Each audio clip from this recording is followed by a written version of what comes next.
రేవంత్ రెడ్డిది కేవలం మాటలు ఎక్కువ చేతలు తక్కువ. మాటలు మాత్రం కోటలు దుంకుతాయి, చేతలు లేవు. ప్రజలకు అర్థమైపోయింది, పాలేందో నీళ్ళేందో తేలిపోయింది. ఇప్పుడు ఇవాళ ఉస్మానియా యూనివర్సిటీకి పోయిండు. ఈయన ఉస్మానియా యూనివర్సిటీకి పోతే పరిస్థితి ఏంటంటే 3 రోజుల నుంచి పోరాటాలను అరెస్ట్ చేశారు.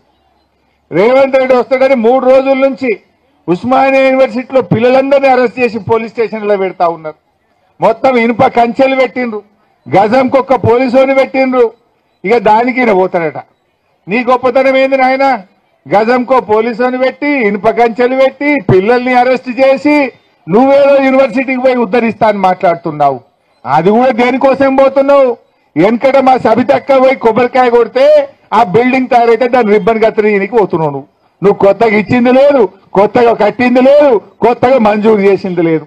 ఆనాడు సబితక్క పైసలు శాంక్షన్ చేసి పోయి కొబ్బరికాయ కొడితే బిల్డింగ్ తయారైతే దాన్ని రిబ్బన్ కత్తిరీనికి పోయిండు రేవంత్ రెడ్డి. ఇక నేనేందో ఉస్మానియాకు ఏమో చేసింది అంటే నువ్వు చేసింది ఏమున్నది?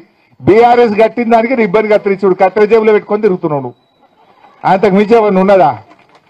7 హైదరాబాద్ ఫ్లైఓవర్లన్నీ కేసీఆర్ కట్టి దానికి పోతాడు, రిబ్బన్ కత్తిరిస్తాడు.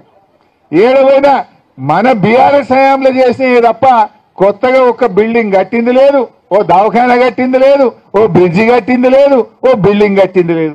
ఇది అందరికి కూడా అర్థమైతేనే ఉన్నది. ఏం చెప్పినావు నువ్వు పిల్లలకు? నిరుద్యోగ యువతకు ఒక్కటే ఏడాది 2 లక్షల ఉద్యోగాలు ఇస్తా అన్నావు. ఇచ్చినవా? 2 లక్షలు కాదు కదా, 10,000 కూడా ఇయ్యలే. కేసీఆర్ పరీక్ష పెట్టి కేసీఆర్ ఫలితాలు ఇస్తే దానికి కాయిదాలు వంచి అది లెక్క చెప్పుకుంటుండు. అవి కలిపినా రాలే.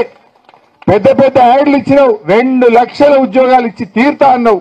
ముక్కు నేలకు రాసి చెంపలేసుకో. ఫస్ట్ 2 లక్షల ఉద్యోగాలను మోసం చేస్తేవి. జాబ్ క్యాలెండర్ అంటివి, అది జాబ్లెస్ క్యాలెండర్ అయిపోయాయి. నిరుద్యోగ భృతి బోగస్ అయిపోయింది. పిల్లలకు ఇచ్చిన ఒక్క మాట నిలబెట్టుకున్నావా? ఫీజు రియంబర్స్మెంట్ పిల్లలకు స్కాలర్షిప్ డబ్బులు రాక 2 ఏళ్ళు అయిపోయాయి, రూపాయి కూడా వస్తలేదు. స్కాలర్షిప్ ఇయ్యవు.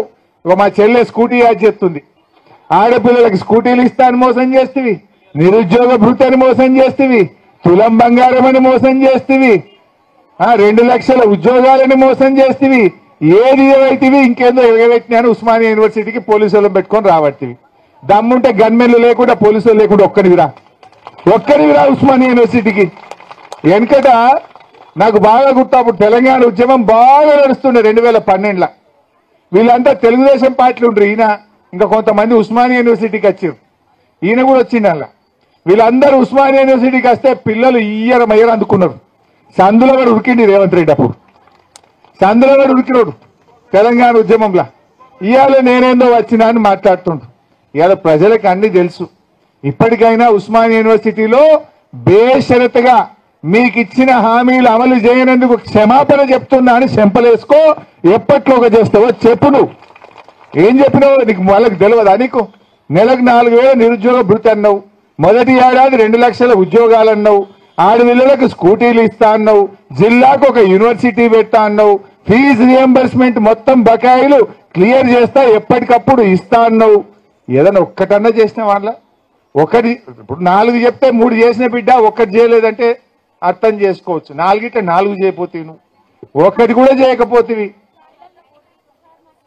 ఇక కోటీశ్వర్లు ఎక్కడిదమ్మా? మహిళలందరినీ కోటీశ్వరులు చేస్తా అన్నాడు. ఏమైందో మనకు తెలియదు. ఆ ఊర్లల్లా యాదైంది ఒక్కటి కూడా ఈరోజు జరుగుతున్న పరిస్థితి లేదు. గా మధ్యాహ్న భోజనం పెట్టే కార్మికులు పాపం 7 నెలల నుంచి వాళ్లకు కోడిగుడ్ల బిల్లు వస్తలేదు. 7 నెలల నుంచి పిల్లలకు అన్నం పెడితే ఆ మంచినూనెనో పప్పు దినుసులు కొంటారు కదా, దాని బిల్లులు వస్తలేవు. 9వ తరగతికి 10వ తరగతి పిల్లలకు భోజనం పెడితే 7 నెలలు 8 నెలలు వాళ్ళు పాపం పనిచేసేదే 3,000. ఏడికెళ్ళి వస్తాయి పైసలు? ఆ జీతం అన్ని ఇచ్చిందంటే అది 6 నెలలకెళ్ళి పెండింగ్ ఉన్నది. జీతం 6 నెలలు పెండింగ్ ఉన్నది. వాళ్ళ కోడిగుడ్ల పైసలు 7 నెలలు పెండింగ్ ఉన్నాయి. ఎవరిని చేసినావు నువ్వు? మధ్యాహ్న భోజన కార్మికులంతా మహిళలు కాదా? అది మహిళల్ని మోసం చేయడం కాదా? మా ఆశాలు 27,000 మంది ఆశాలు మహిళలు కాదా? ఇది మహిళల్ని మోసం చేయడం కాదా? అంగన్వాడీలు మహిళలు కాదా? మహిళల్ని మోసం చేయడం కాదా? మరి మా సీతక్క ఏం చేస్తుందో, మా సురేఖమ్మ ఏం చేస్తుందో?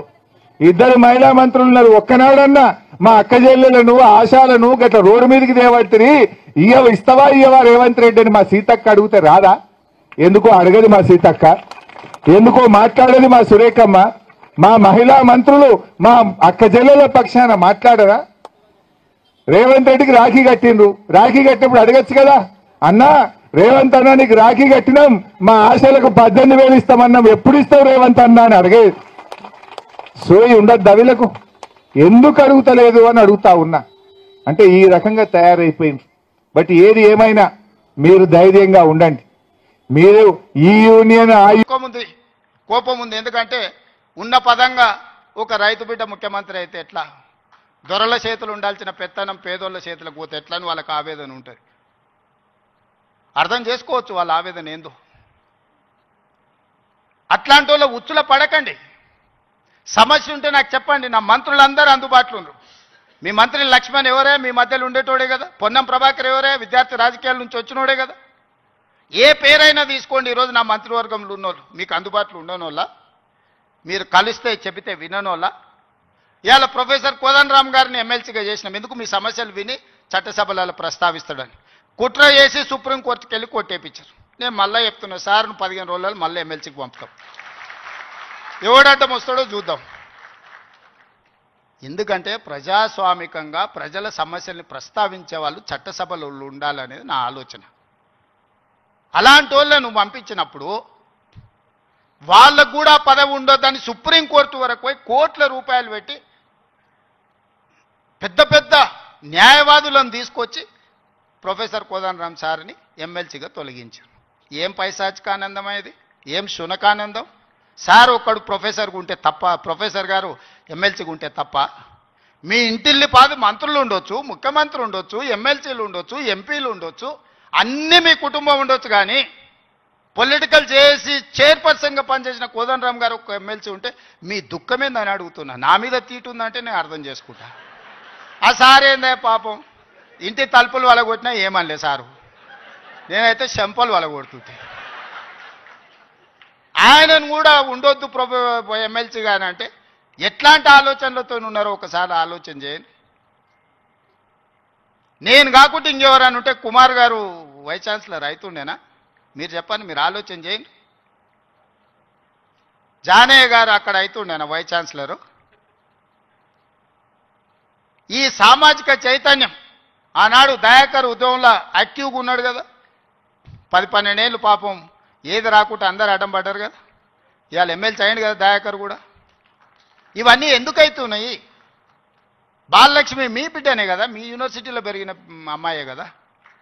ఈరోజు ఈ రాష్ట్ర ప్రభుత్వాన్ని నడిపే దాంట్లో భాగస్వామి అయింది కదా. నేను మీకు విజ్ఞప్తి చేసేది ఒకటే, అపోహలకు లోన్ కాకండి. అబద్ధాల సంఘాలు ఉంటాయి, దానికి అధ్యక్షులు ఉంటారు, తండ్రి కొడుకులు. ఆ అబద్ధాల సంఘం చెప్పి అబద్ధాలను మీరు నమ్మకండి.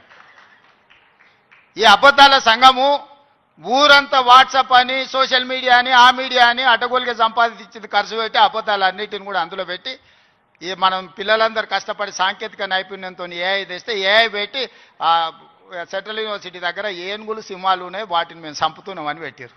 తెలంగాణలో ఏనుగులు అనేటివే లేవయా, సింహాలు అనేటివే లేవు. మానవ రూపంలో ఉన్న మృగాలు ఉన్నాయి, అవి ఫామ్ హౌస్లలో ఉన్నాయి. వాటిని నిర్బంధించడానికి వలలేయండి. మదర్ ట్రైన్లను బంధించడానికి గోతులు దొవ్వండి. లేని ఏనుగులను, లేని సింహాలను సెంట్రల్ యూనివర్సిటీలో ఉన్నాయి, వాటిని నేను చంపేస్తున్నా అని చెప్పి సోషల్ మీడియాలో ఏ ఆర్టిఫిషియల్ ఇంటెలిజెన్స్ను ఉపయోగించి అతి తెలివితేటలన్నీ ప్రదర్శించి అడ్డుకున్నారు. ఎంతకాలం అడ్డుకుంటారు? ఏది ఇష్టం లేదు వాళ్ళకు. ఏదన్నా మనం వచ్చినాక చేస్తా అన్నది ఏదన్నా ఇది మంచిగా ఉంది, ఇది బాగుంది అన్నారా? గంజాయి డ్రగ్స్ను నిర్మూలించడానికి ఈగల్ ఫోర్స్ అని తెచ్చినాం. అది ఎందుకయ్యా రద్దు చేయండి అన్నారు. చెరువుల పేరు మీద, ఫామ్ హౌస్ల పేర్ల మీద చెరువులు ఆక్రమించుకొని గంటిపేట, ఉస్మాన్ సాగర్, హిమాయత్ సాగర్లను ఆక్రమించుకొని పెద్ద పెద్ద ఫామ్ హౌస్లు కట్టుకుంటే కూలగొట్టడానికి హైడ్రా తెచ్చిన. లేదు హైడ్రాని కూలగొట్టండి అంటారు. మన వరదలు వచ్చినప్పుడు సామాన్యులు చెప్తారు, సార్ మా ఇళ్ళకి నీళ్ళు వచ్చినా, మా టీవీలు, ఫ్రిడ్జులు, మంచాలు, మా ఆస్తి అంతా తడిచిపోయింది, ఏం చేయాలి సార్ అని. సన్న బియ్యం ఇస్తే ఇచ్చేదే లేదండి, రేషన్ కార్డు ఇస్తే వద్దండి. ఏది చేసినా వద్దంటురు. ఈ వద్దనేటోళ్ళని ఏమనాలో మీరే చెప్పుర్రి. ఏదన్నా ఒక్కటన్నా అభినందించిందా 20 నెలల్లో? అన్ని ఇచ్చిపెట్టుండ్రి. వైస్ ఛాన్సలర్ నియమించిన మంచి పనే కదా, రిక్రూట్మెంట్ ఇవ్వమని అనుమతించిన మంచి పనే కదా. గలీజ్ అలవాట్లు ఉన్న గంజాయి డ్రగ్స్ను రద్దు చేయాలి, ఈపులు ఇరగొట్టాడని చెప్పిన అది అయితే మంచి పనే కదా. ఇవి కూడా అభినందించకుండా నన్ను తిడుతున్నారంటే వాళ్ళ ఉద్దేశం ఏంది, వాళ్ళ దుఃఖం ఏంది? మీకు వాళ్ళతో ఉన్న లాలుచేంది గంజాయి అమ్మేటోళ్ళతోని, డ్రగ్స్ అమ్మేటోళ్ళతోని. దీపావళి పండుగ కంటే దావత్ చేసుకున్నాడంట బామ్మర్ది, మేము దీపావళి పండుగకు చిచ్చుబుట్లు కాల్చుకుంటే వాళ్ళు సారా బుట్లు పెట్టుకొని దావత్ చేసుకున్నాం, అందులో పట్టుకుంటే డ్రగ్స్ తీసుకున్నవాడు దొరికిండు, అట్లెట్లా పట్టుకుంటారు అంటాడు. అంటే డ్రగ్స్ తీసుకుంటే పట్టుకోవద్దా? మీరే చెప్పురే. వద్దు అని అంటే వదిలిపెడదాం. మరి మీరు అందరు కలిసి తీర్మానం చేస్తే గంజాయి డ్రగ్స్ తీసుకోవచ్చు, మనం ఏమనొద్దు. తెలంగాణ రాష్ట్రంలో వాళ్ళు చెప్పినట్టు మరి అట్లాంటి రాజ్యాంగం ఏదైనా ఉంటే నాకు చూపియరు. ఇట్లాంటి వాళ్ళు తెలంగాణ సమాజానికి పట్టిన చెదలు. ఆ చెదల్ని మనం ఒకసారి గుర్తించడం కొంచెం ఆలస్యం అవుతుంది. ఎందుకంటే మన ఇళ్ళల్లో మనం వుడ్ వర్క్ చేసుకున్నప్పుడు ఇట్లనే కనిపిస్తుంది, లాస్ట్కి ఇట్లా చూస్తే మొత్తం డొల్లయిగా అనిపిస్తుంది. తెలంగాణ సమాజానికి కూడా వాళ్ళు ముసిగేసుకున్న చెదల్లాంటి వాళ్ళు.